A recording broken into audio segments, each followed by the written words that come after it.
Hey everyone, and welcome back to the channel. This video is to show you how to make a grid of categories for products in WooCommerce.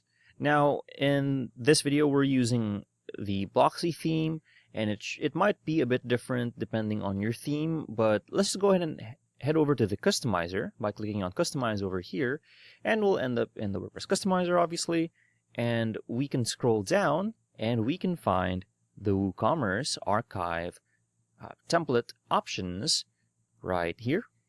So let's scroll down and we will find WooCommerce, and let's scroll down here and you can see product archives. Let's click on that and we can make a grid right for our columns and rows, and roll down here to product catalog, and here you can see shop page display, category display, default product sorting, right, which is what this is going to be.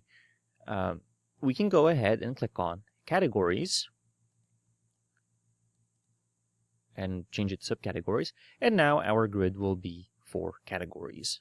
Let's go and click on publish and view our live site, and hopefully that helps you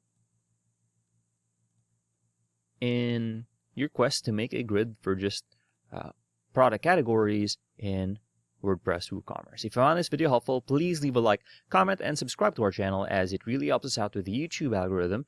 Show this kind of video to other nerds like us. Thanks for watching, and we'll see you on the next one.